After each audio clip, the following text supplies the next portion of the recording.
ನಮಸ್ಕಾರ, ಮಸ್ತ್ ಮಗ ಚಾನೆಲ್ಗೆ ಸ್ವಾಗತ. ತಮಿಳುನಾಡು ದಕ್ಷಿಣ ಭಾರತದ ರಾಜಕೀಯದ ಎಪಿ ಸೆಂಟರ್. ಸದ್ಯ ಸಿನಿಮಾಗಿಂತಲೂ ದೊಡ್ಡ ಹೈಡ್ರಾಮಾಗೆ ಸಾಕ್ಷಿಯಾಗ್ತಿದೆ. ದಳಪತಿ ವಿಜಯ್ ರಾಜಕೀಯ ಎಂಟ್ರಿ ಕೊಟ್ಟಿದ್ದೇ ತಡ ತಮಿಳುನಾಡಿನ ಪಾಲಿಟಿಕ್ಸ್ ಅಕ್ಷರಶಃ ಅಲ್ಲೋಲ ಕಲ್ಲೋಲ ಆಗಿದೆ. ಕ್ಷಣ ಕ್ಷಣಕ್ಕೂ ರೋಚಕ ಘಟ್ಟಕ್ಕೆ ತಿರುಗ್ತಿದೆ. ವಿಜಯ್ಗೆ ಮ್ಯಾಜಿಕ್ ನಂಬರ್ ತಲುಪೋಕೆ ಬೇಕಿರೋದು ಕೇವಲ 10 ಸೀಟು. ಆದ್ರೆ ಈ 10 ಸೀಟಿಗಾಗಿ ತಮಿಳುನಾಡಿನ ಅತಿ ದೊಡ್ಡ ವಿಪಕ್ಷವೇ 2 ತುಂಡಾಗೋ ಹಂತಕ್ಕೆ ಬಂದಿದೆ. ಅಮ್ಮ ಜಯಲಲಿತಾ ಕಟ್ಟಿದ್ದ ಎಐಎಡಿಎಂಕೆ ಈಗ ಇಬ್ಬಾಗ ಆಗೋ ಅಂಚಿನಲ್ಲಿದೆ. ವಿಜಯ್ಗೆ ಸಿಎಂ ಕುರ್ಚಿ ಕೊಡಿಸಲೇಬೇಕು ಅಂತ ಅಮ್ಮನ ಪಕ್ಷದಲ್ಲೇ ಬಂಡಾಯದ ಬಾವುಟ ಹಾರಿದೆ. ಇನ್ನೊಂದ್ ಕಡೆ ವಿಜಯ್ ಸರ್ಕಾರಕ್ಕೆ ಕಾಂಗ್ರೆಸ್ ಎಂಟ್ರಿ ಕೊಡಬಾರದು ಅಂತ ದೆಹಲಿಯ ಬಿಜೆಪಿ ಹೈಕಮಾಂಡ್ ಕೂಡ ತೆರೆ ಹಿಂದೆ ಭಾರಿ ಸ್ಕೆಚ್ ಹಾಕ್ತಿದೆ. ಹಾಗಿದ್ರೆ ತಮಿಳುನಾಡಿನಲ್ಲಿ ನಡೀತಿರೋದೇನು? ವಿಜಯ್ಗೆ ಬೆಂಬಲ ಕೊಡೋ ವಿಚಾರದಲ್ಲಿ ಎಐಎಡಿಎಂಕೆ ಒಳಗೆ ಏನಾಗ್ತಿದೆ? BJP high command ಮಾಡ್ತಿರೋದೇನು? ಬಂಡಾಯದ ಅಸಲಿ ರುವಾರಿಗಳು ಯಾರು?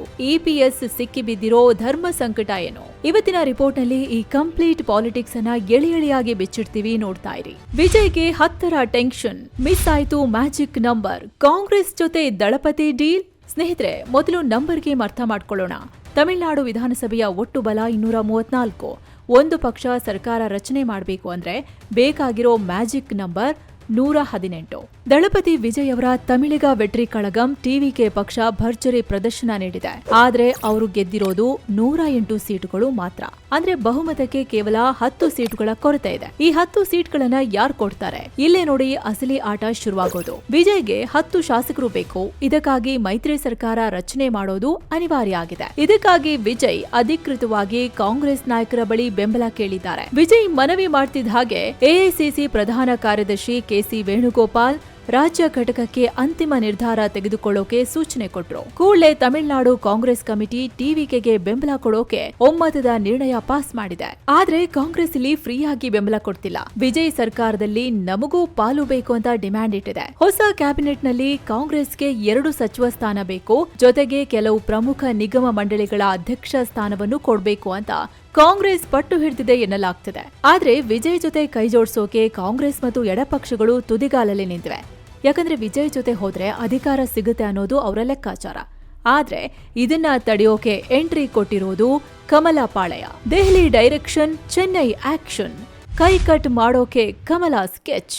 ಹೌದು, ಇದು ದೆಹಲಿಯ ಲೆಕ್ಕಾಚಾರ. ಯಾವುದೇ ಕಾರಣಕ್ಕೂ ತಮಿಳುನಾಡಿನಲ್ಲಿ ಕಾಂಗ್ರೆಸ್ ಅಧಿಕಾರಕ್ಕೆ ಬರಬಾರ್ದು. ಇದು ಬಿಜೆಪಿ ಹೈಕಮಾಂಡ್ನ ಸ್ಟ್ರಿಕ್ಟ್ ಆರ್ಡರ್. ಪಕ್ಕದ ಕೇರಳದಲ್ಲಿ ಕಾಂಗ್ರೆಸ್ ಮತ್ತೆ ಪುಟಿದೆದ್ದಿದೆ. ಈಗ ತಮಿಳುನಾಡಿನಲ್ಲೂ ಕಾಂಗ್ರೆಸ್ ಬೆಂಬಲಿತ ಟಿವಿಕೆ ಸರ್ಕಾರ ಬಂದ್ರೆ ಇಡೀ ದಕ್ಷಿಣ ಭಾರತದಲ್ಲಿ ಕಾಂಗ್ರೆಸ್ ಬಲ ಹೆಚ್ಚಾಗತ್ತೆ. ಇದನ್ನ ಬಿಜೆಪಿ ಹೈಕಮಾಂಡ್ ಸಹಿಸೋಕೆ ತಯಾರಿಲ್ಲ ಅಂತ ಹಿರಿಯ ನಾಯಕರು ಹೇಳ್ತಿದ್ದಾರೆ. ಹಾಗಾದ್ರೆ ಕಾಂಗ್ರೆಸ್ ಅನ್ನ ಹೊರಗಿಡೋಕೆ ದಾರಿಯೇನು? ಅದುವೇ ಎಐಎಡಿಎಂಕೆ. ಕಾಂಗ್ರೆಸ್ ಬದಲು ಎಐಎಡಿಎಂಕೆಯನ್ನೇ ವಿಜಯ್ಗೆ ಬೆಂಬಲ ಕೊಡುವಂತೆ ಮಾಡೋದು ದೆಹಲಿಯ ಪ್ಲಾನ್ ಎನ್ನಲಾಗ್ತಿದೆ. ಎಡಪಕ್ಷಗಳು ಮತ್ತು ಕಾಂಗ್ರೆಸ್ನ ದೂರ ಇಟ್ಟು ವಿಜಯ್ಗೆ ಎಐಎಡಿಎಂಕೆ ಮೂಲಕ ಆಕ್ಸಿಜನ್ ಕೊಡೋಕೆ ಬಿಜೆಪಿ ತೆರೆ ಹಿಂದೆ ಭಾರಿ ಕಸರತ್ತು ನಡೆಸುತ್ತಿದೆ. ಆದ್ರೆ ಈ ಪ್ರೆಷರ್ನಿಂದಾಗಿ ಅಮ್ಮನ ಪಕ್ಷ ಎಐಎಡಿಎಂಕೆ ಈಗ ಇಬ್ಬಾಗ ಆಗೋ ಲೆವೆಲ್ಗೆ ಬಂದು ನಿಂತಿದೆ. ಎಐಎಡಿಎಂಕೆಯಲ್ಲಿ ಭೂಕಂಪ, ಇಬ್ಬಾಗದ ಅಂಚಿನಲ್ಲಿ ಅಮ್ಮನ ಪಕ್ಷ. ಜಯಲಲಿತಾ ನಿಧನದ ನಂತರ ಎಐಎಡಿಎಂಕೆ ಕಂಡ ಅತಿ ದೊಡ್ಡ ಬಿಕ್ಕಟ್ಟು ಇದು. ಪಕ್ಷದಲ್ಲಿ ಈಗ 2 ಬಣಗಳಾಗಿವೆ. ಒಂದು ಪಕ್ಷದ ಪ್ರಧಾನ ಕಾರ್ಯದರ್ಶಿ ಎಡಪಾಡಿ ಕೆ ಪಳನಿಸ್ವಾಮಿ ಬಣ, ಇನ್ನೊಂದು ವಿಜಯ್ಗೆ ಬೆಂಬಲ ಕೊಡ್ಲೇಬೇಕು ಅಂತ ಪಟ್ಟು ಹಿಡಿದಿರೋ ಬಂಡಾಯ ಬಣ. ಮಂಗಳವಾರ ರಾತ್ರಿ ಒಂದು ಘಟನೆ ನಡೆಯುತ್ತೆ. ಎಐಎಡಿಎಂಕೆ ಹಿರಿಯ ನಾಯಕಿ ಲೀಮಾ ರೋಸ್ ಮಾರ್ಟಿನ್ ಒಂದು ಸ್ಫೋಟಕ ಸತ್ಯವನ್ನ ಆಕಸ್ಮಿಕವಾಗಿ ಬಾಯ್ಬಿಡ್ತಾರೆ. ಟಿವಿಕೆ ಮತ್ತು ಎಐಎಡಿಎಂಕೆ ಮಧ್ಯೆ ಮಾತುಕತೆ ನಡೆಯುತ್ತಿದೆ ಅಂತ ಹೇಳ್ಬಿಡ್ತಾರೆ. ಇದೊಂದು ಸಾಮಾನ್ಯ ಹೇಳಿಕೆ ಅಲ್ಲ. ಯಾಕಂದ್ರೆ ಲೀಮಾ ರೋಸ್ ಮಾರ್ಟಿನ್ ಅವರ ಅಳಿಯ ಬೇರಾರು ಅಲ್ಲ, ಆದವ್ ಅರ್ಜುನ. ಈ ಆದವ್ ಅರ್ಜುನ ದಳಪತಿ ವಿಜಯ್ ಅವರ ಅತ್ಯಾಪ್ತ ರಾಜಕೀಯ ಸಲಹೆಗಾರ. ಟಿವಿಕೆ ಪರವಾಗಿ ಮೈತ್ರಿ ಮಾತುಕತೆ ನಡೆಸ್ತಿರೋದೇ ಇವ್ರು. ಇನ್ನು ಲೀಮಾ ರೋಸ್ ಅವರ ಮಗ ಪುದುಚೇರಿಯಲ್ಲಿ ಶಾಸಕ. ಆತ ಎನ್ಡಿಎ ಮೈತ್ರಿಕೂಟದಲ್ಲಿದ್ದಾನೆ. ಅಂದ್ರೆ ಲಿಂಕ್ ಅರ್ಥ ಮಾಡ್ಕೊಳ್ಳಿ. ಬಿಜೆಪಿ, ಎಐಎಡಿಎಂಕೆ ಮತ್ತು ವಿಜಯ್ 3 ಕಡೆಯಿಂದಲೂ ಎಳೆಗಳು ಒಂದಕ್ಕೊಂದು ಸೇರ್ಕೊಂಡಿವೆ. ಮಂಗಳವಾರ ಎಐಎಡಿಎಂಕೆ ಶಾಸಕರ ಸಭೆ ನಡೆಯುತ್ತೆ. ಆದ್ರೆ ಯಾವುದೇ ತೀರ್ಮಾನ ಆಗಲ್ಲ. ಬಿಕ್ಕಟ್ಟು ಹಾಗೆ ಉಳಿದಿದೆ. ಪಳನಿಸ್ವಾಮಿಯವರು ವಿಜಯ್ ಜೊತೆ ಹೋಗೋಕೆ ಒಪ್ಪದೇ ಇದ್ರೆ ಪಕ್ಷವನ್ನೇ ಒಡೆದು ವಿಜಯ್ ಜೊತೆ ಸೇರ್ಕೊಳ್ಳೋಕೆ ಶಾಸಕರ ಒಂದು ದೊಡ್ಡ ಗುಂಪು ಸಿದ್ಧವಾಗಿದೆ. ಪಕ್ಷದ ಮೂಲಗಳ ಪ್ರಕಾರ ಹೊರಗಡೆ ಕಾಣಿಸ್ತಿರೋ ಮುಖ ಮಾಜಿ ಕಾನೂನು ಸಚಿವ ಸಿವಿ ಷಣ್ಮುಗಂ. ಆದ್ರೆ ಅಸಲಿ ಆಟ ಆಡಿಸ್ತಿರೋದು ಬೇರೆನೇ ವ್ಯಕ್ತಿ. ಅವರೇ ಪಶ್ಚಿಮ ತಮಿಳುನಾಡಿನ ಪ್ರಭಾವಿ ನಾಯಕ, ಕೊಯಮತ್ತೂರಿನ ಸ್ಟ್ರಾಂಗ್ ಮ್ಯಾನ್ ಎಸ್ಪಿ ವೇಲುಮಣಿ.